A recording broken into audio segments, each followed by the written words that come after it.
Hey everybody, we're back on the Formula Firebird. We're fixing to put 308 gears in. Last year I had started a setup and put the ring gear on the new posi and explained some things and whatnot. And anyway, just now, the other day tore apart that rear end that was in the card. It wasn't the original rear end. The original was 342s. Posi, safety track, 28 spline. This rear end appeared to be a 1971 Firebird 273, and we pulled the gears out the other day. I'm going to keep the gears for future use on another car. And when I pulled it apart, I noticed the splines, which you have to put sealant on the inner splines or you can get an oil seepage leak that'll drive you crazy. It had orange silicone on it, which is not correct. So I used a brake cleaner and hosed it out, and all this stringy silicone just came right off. And what I use is a non-hardening PTFE liquid Teflon. I'll put a little wheel bearing grease on the outer grease seal area, and then I'll put the PTF stuff. And always just rinse the gear off, the brake cleaner, so everything's dry, and then I can just grease the seal only, and then have the sealant on the splines and push it through. But I do need to crawl under the car and bang in the new grease seal, which I think is part number 2043 for an 8.5. Also, we're going to put this outer pinion bearing on. This one, I must have been ran with a loose nut or something. It scratched up. I didn't like it. This other one was nice, like new. And I've got new races, so we'll have new races to go on the new bearings that are on the posi, and we'll still got to do the brakes and the axle seals after that, and clearance the tips of the 12-bolt axles so we can assemble the 10-bolt with 12-bolt axle deal, 30 spline upgrade. But yeah, I'm gonna crawl under there. Probably won't film that, but I just got to put that bearing in over there with the seal over it first before we put this together. Well, for the sake of showing it, this is what it looks like gutted out. You can see that front outer pinion bearing and new seals installed on the far end. And I usually don't mess with the races because they're kind of, I don't like really changing these unless I need to. There's no breakdown or failure occurring on here. You just got to look at them, inspect them. So that's why some stuff I don't replace unless it needs to be replaced, and it usually lets you know if it's going out, because you'll have like the chrome finish be chipping up and coming apart. It's why you pay close attention to the bearings on everything that comes apart, and if the rollers have issues, pitting on the roller bearings, obviously the mating surface is going to have problems too. So of course, this diff will have new bearings here and new races, and the axles I took out did not have bearing failure occurring where they wear on the banged in bearings there on the end behind the seals, so those should be good to reuse with new seals. Put some extra grease on the ends, and for the sake of, these are actually 2001 or 2003 model 8.6 gears out of a heavy-duty 8.5 S10 two-wheel driver end I built, and so they're actually an upgrade from an 8.5. They're late model 8.6 truck gears. Anyway, I gotta get to the other side. Check in later. Oh, the lighting's kind of glary bad, but I'll just run it anyway. We'll see how this goes using the brake box.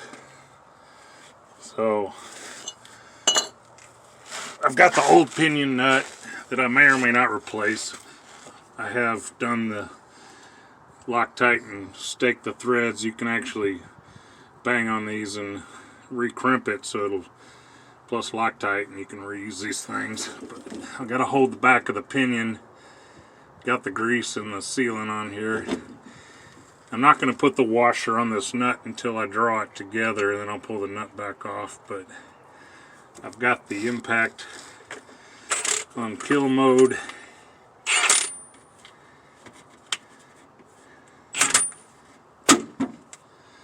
We're going to draw this up. Unfortunately, left-handed, I guess.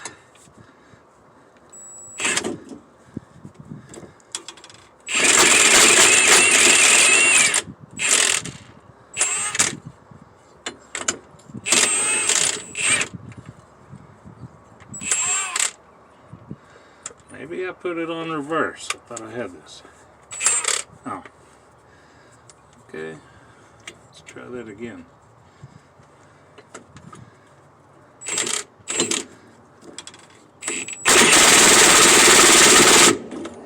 So like you'll have 4 1/2 slop until you come up on the crush sleeve. So just check.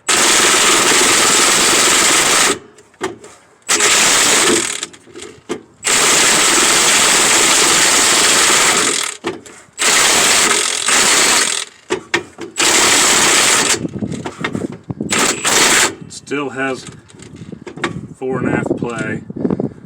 Start bumping it.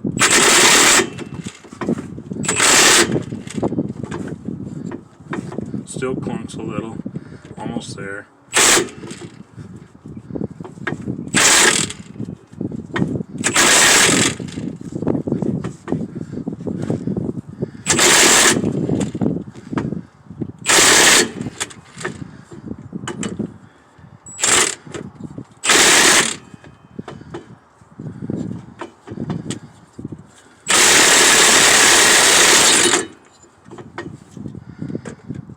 I'm going to pull this back off.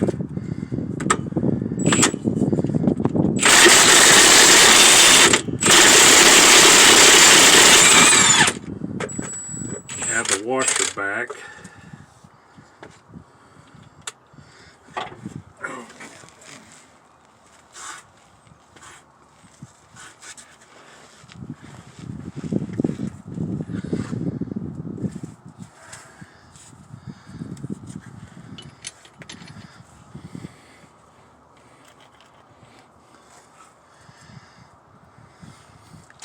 Actually,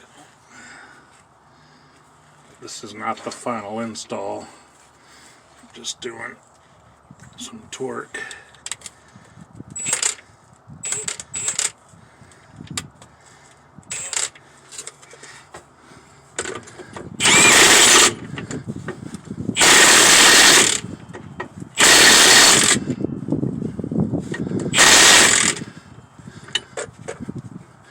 So actually watch the letters on the side of the socket when I get close, because you can, when it bounces, you can tell by reading it if it's still turning slightly. And see now, I don't have 4 1/2 slop. I've got a slight preload on the bearing. So I'm going to pull the nut back off.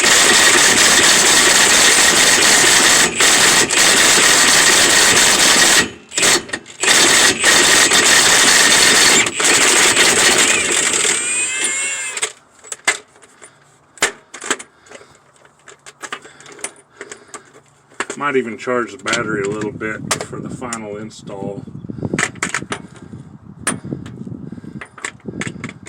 So let's just do that. So I'm gonna, yeah, that'll pull back together when I put the Loctite on it. Anyways, I'll be back. So we're about to do the not officially recommended method of reusing a pinion nut. The official recommendation is always use a new nut. In a pinch, there are ways to use a used nut, which include, besides Loctite, over brake cleaned parts, but you can ding the top outer edge. You do that with a hammerhead and put some dings in it so it pinches the thread and it'll drag when I tighten it up. And then also, once installed, you can use like a slightly dull chisel, and you can use the hammer and pinch some spots right where the edge of that nut transitions to the threads, and you can ding it in a few places, which is called staking the threads, and that's a legit method. So if I don't drop the phone, I don't know, maybe this will work. We'll see. I'm just gonna do an angle on here with my multi-purpose. Use a corner of it, smush that thread a little bit, and you can kind of, if you were here, you could see that it's pinching the thread down in 4 places. And then this is probably some Richmond or Yukon Loctite from a installation kit.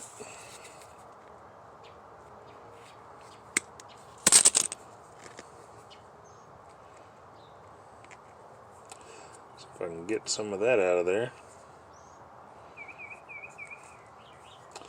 Might cut that a little more. I don't know that I'll use this bottle again. If I can put the lid on it, I'll try. But yeah, red Loctite always on your pinion nut. Dry, of course. Let it be the lubricant when you put it together with the new nut or crimped threads, so it'll have a drag on it, and you want to get the torque back like it was when we were testing it earlier.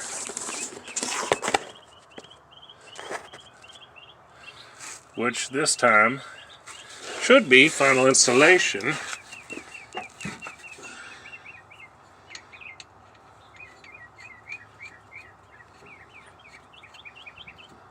So hand tightening it, I can already feel the drag picking up. Oh wait, gotta go get the battery. Hold on. We took us a break earlier, so battery's been getting topped off, and I don't think it was down anyway. Be right back.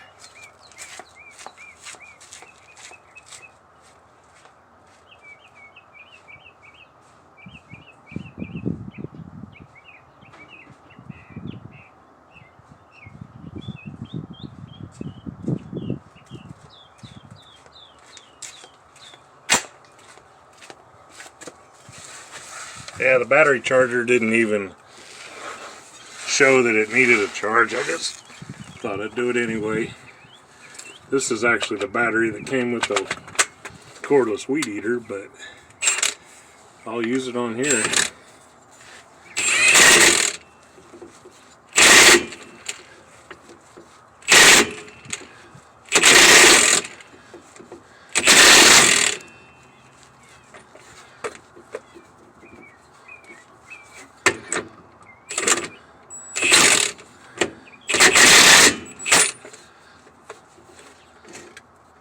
Well, that's the preload I like. The slop's gone, and I spin it, and it's got enough drag where it only turns a half turn. If you see what I'm saying, it doesn't freewheel. It's got enough drag to do about a half turn, and it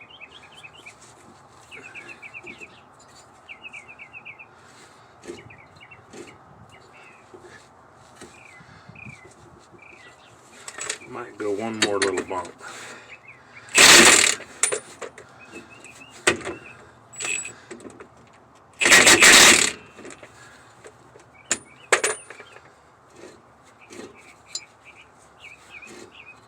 Yeah, that's about right.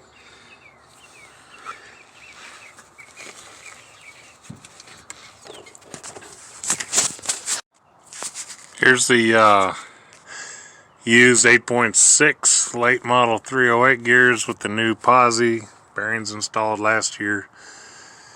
Go back and watch all the old videos. You know, get 4 of your friends to subscribe. Help a guy out. Come on now. Got the new races right here.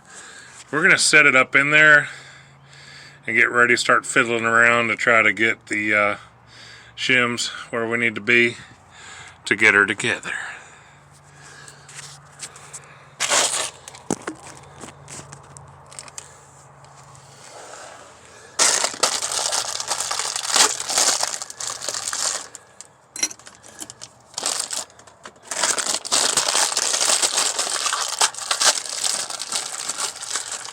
wonder what Derek's doing today at One Man Garage.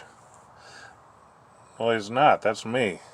How about Vice Grip Garage? I wonder what Derek's doing today. Well, anyway, I'm on a vacation day, so I'm enjoying the sunshine. I'm winning just because I'm outside. Texas weather is looking good. And this is heavy. So, I'm trying to be careful. So, the car is kind of downhill slightly, so this will stay put. We're going to start out with the shims that came out of it and see what we get with that. And clean some of the crap off of it. You can use your own words.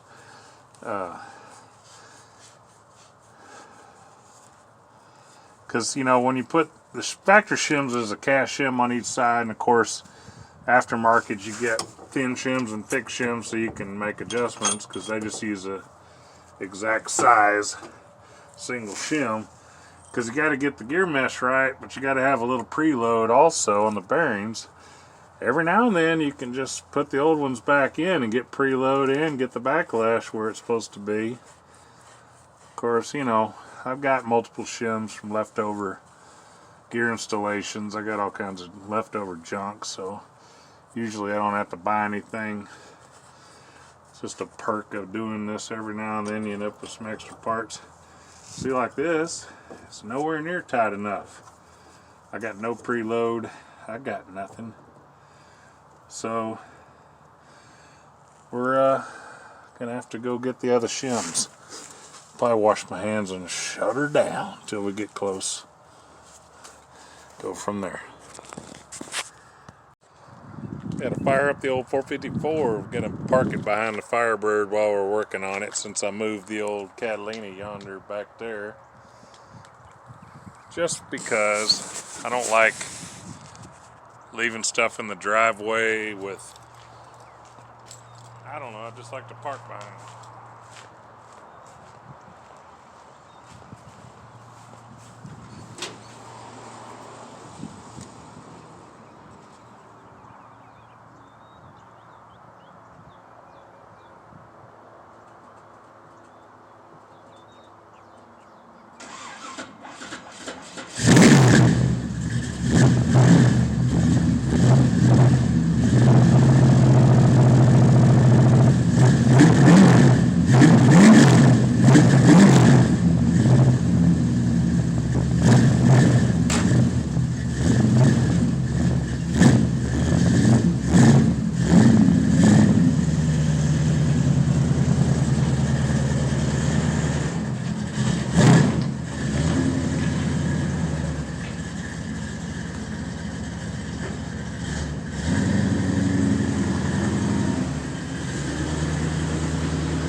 Well, we're gonna go get the shims and try to get back on that differential setup.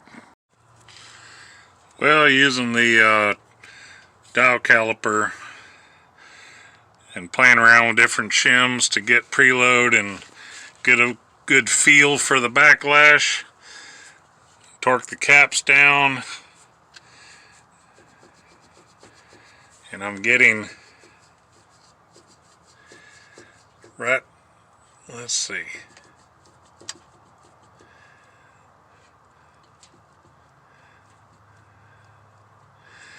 getting about 6-7 thousandths backlash, what I like. It felt right. I mean, for years I actually did this by feel, and then I bought the dial indicator and measured what my normal feel was, and it was within spec. So, you know, it's kind of just something you practice and get the feel for, but definitely like to set gears up slightly on the tighter end, you know, 6-7 thou. I mean, you can go 10. 8, 9, 10 thou, but I like a little deeper set. You know, there's no binding and just going to be stronger, less slop, especially if it's like the power hits it from a neutral position. You know, the less gap that's within tolerance, it's going to be less slamming on the gears. So probably, I don't know, I'm not going to mess with the axles today. I still got to grind clearance the little buttons from the C-clips to clear the 8.5 cross pin. It's thicker than a 12 bolt, so that's the difference. I'll show that later. We'll measure both axles and see the thickness of the axle C-clip retention end. And I got to pick up the grease seals for the ends of the axles anyway. And then so tomorrow I'll probably do the axle grind and clearance and get it together and with the new seals, and then we can switch to the brakes. Here at the house, a one-man garage. Feel free to subscribe. Get some friends to subscribe. I mean, this is just simple stuff. This isn't sponsored or paid for. This is just me messing around with stuff and sharing it, because I'm sitting here by myself doing it. I might as well share it with somebody. Thanks for watching. Well, today we need to clearance these little deals. See, this is the 28 spline 10 bolt, and it's a little thinner. Here's the 12 bolt one. It's thicker because the cross pin is smaller on the 12 bolt, so, and that's really thicker than it needs to be. So what we'll do is measure the 10 bolt one. Let's call that like 1/4 inch, 247,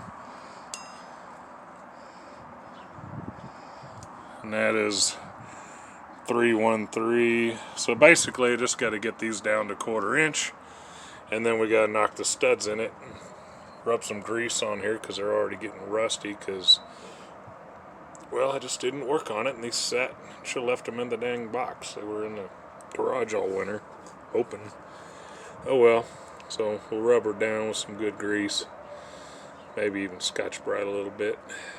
Get the studs. I picked up studs the other day at some Dormans from O'Reilly's.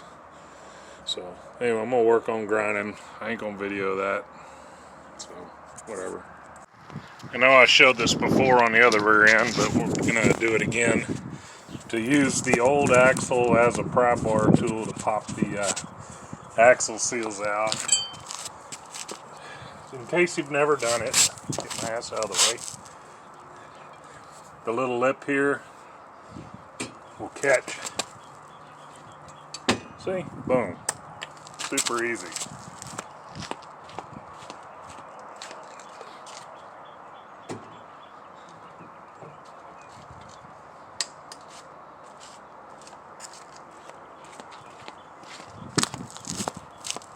Nothing to it.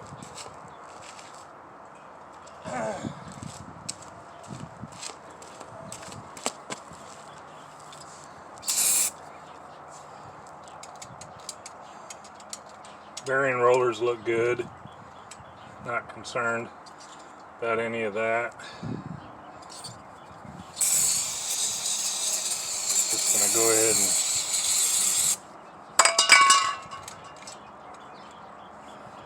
and rinse everything.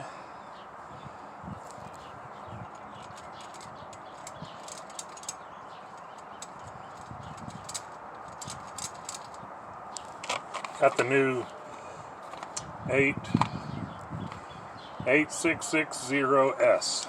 That would be your C-clip style seal. And we're gonna tap that in with the screwdriver, not with a hammer head, whatever. The universal tool. I really should have bought some rags. I think I'm struggling here. I don't have all the rags I need.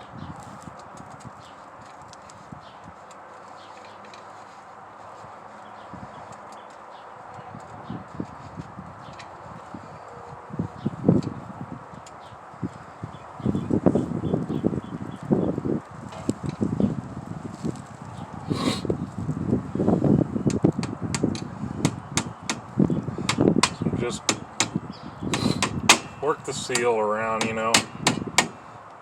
Don't hit the middle if you can help it.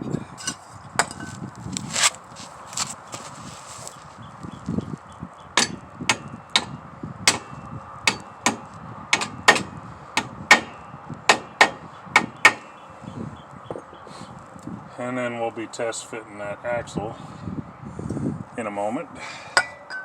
I ground one of them down pretty close, so I want to do a trial fit. I already took the cross pin out of the differential.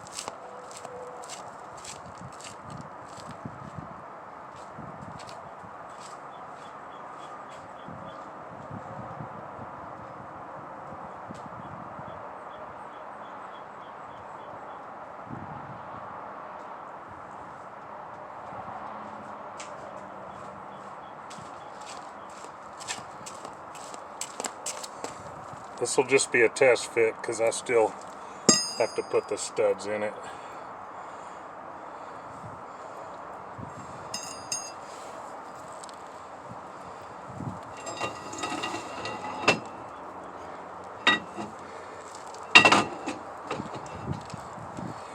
And I'll have to put the C-clip on and see if it'll let me put the shaft in.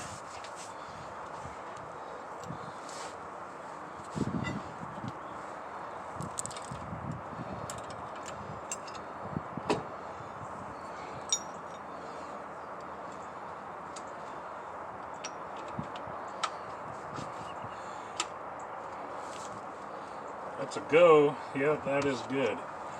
So we are in business. That one. So I'm gonna